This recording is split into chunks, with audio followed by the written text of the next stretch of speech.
안녕하십니까. 이동열의 안보전선의 이동열입니다. 새해 두 번째 방송입니다. 오늘은 좀 재미난 얘기를 해드리려고 합니다.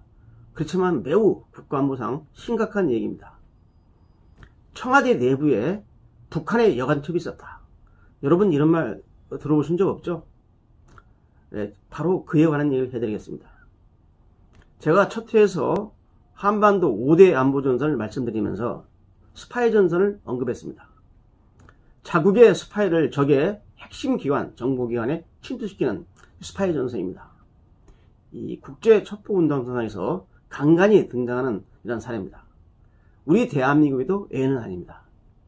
1968년 청와대에 침투한 여간첩이 있었습니다. 바로 그 얘기를 해드리겠습니다. 1968년 1월 21일 날 북한의 124군 부대라는 특수부대가 31명이 박정희 대통령을 암살하겠다고 빠른 속도로 국내에 침투를 해서 청와대 뒷산 세검장까지 이르렀습니다. 세검장에서 발각이 되었습니다. 그래서 31명 중에 북한의 특수군 중에 29명을 사살하고 2명을 성포했습니다. 그중 한 명이 바로 김신조입니다. 이분은 지금 현재 살아계십니다. 전향을 해서 목회 활동을 하고 목사가 되어 있습니다. 또 한 명의 간첩은 생포가 되었지만 당시 내무부 치안국, 지금의 경찰청입니다. 내무부 치안국에서 자폭을 해서 사망을 했죠. 그래서 유일한 생존자가 바로 김신조입니다. 제가 오늘 김신조 이 얘기를 하려는 것이 아니라 바로 그 당시 상황을 말씀드리겠습니다. 자, 1.12 사태가 진정이 돼서 그 31명의 간첩으로부터 노획한 간첩의 장비를 분석하고 있었습니다.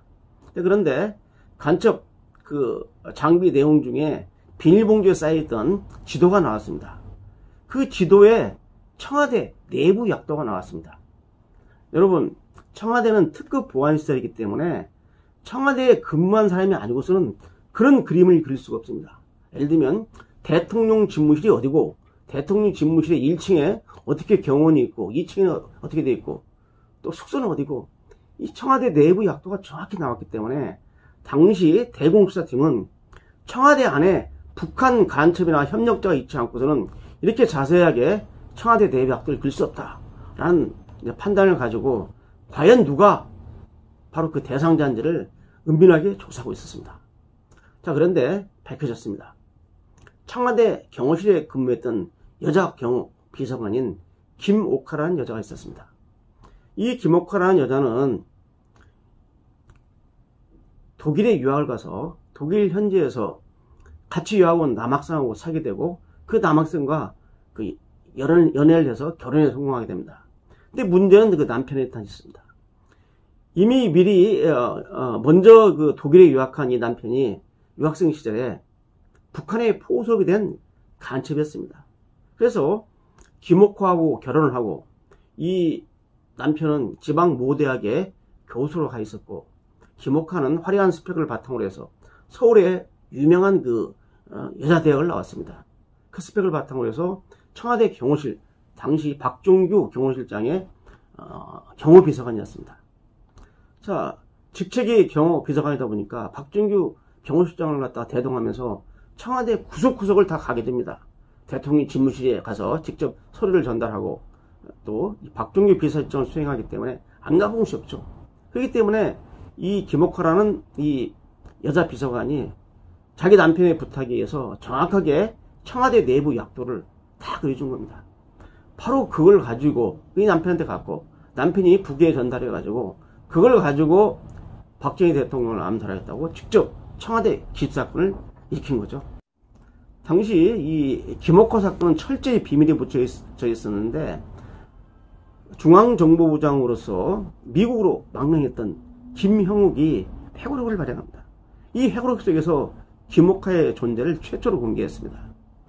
제가 당시에 이 김옥화의 신병 인도 문제를 놓고 그 중앙정보부장하고 당시 경호실장이 아주 크게 싸운 적이 있었습니다.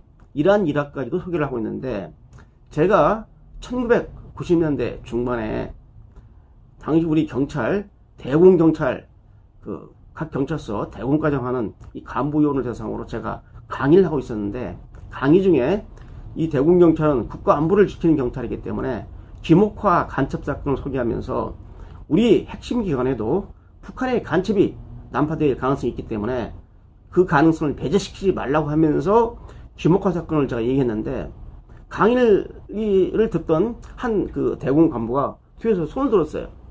교수님, 그때 그분이 바로 김옥화 때문에 제가 당시에 청와대 경호실에 파견 나가 있었는데, 김옥화 신병인들 문제를 놓고 중앙정보부상하고 경호실장이 서로 막 싸우면서, 심지어 당시에 박종규 경호실장이 권총을 갖다 들이대면서 내 새끼 건들면 죽이겠다 라고 하면서 싸웠을 때 현장에 있었고 그걸 말렸습니다. 아, 교수님이 어떻게 그런 사실을 알고 계십니까? 하면서 제 설명을 갖다가 구체적으로 뒷받침하는 근거가 되었습니다. 바로 1968년에 청와대 안에도 핵심 기관에 바로 북한의 협력자인 여간첩이 있었다는 사실을 여러분은 전혀 모르셨을 겁니다. 제가 이 얘기를 숨겨놨다가 바로 최근 2017년인가요? 제가 월간조선에 이 기사가 약간 나온 적이 있습니다. 제가 박정희 기념사협회에서 주관하는 이 박 대통령에 대한 대통령 시절의 그 안보 사건을 설명하는 가운데서 김옥화 사건을 언급했는데, 이걸 월간조선이 단독으로 보도를 하게 된 겁니다. 자, 이게 김옥화 사건의 전말입니다. 자, 지금은 방공을 국시하고 철저한 이 박정희 대통령의 방공관에 비추어서, 안보관에 비추어서 청와대 안에 북한 간첩이 있었다는 것은 상상이 안 되는 일입니다. 그러나 그 당시에 있었습니다. 지금 우리 대한민국 핵심 요로에 북한의 간첩이나 협력자가 없으라는 법이 없다. 앞으로 이러한 사실은 앞으로 여러 사례에서 밝혀질 겁니다. 오늘은 여기까지입니다. 감사합니다.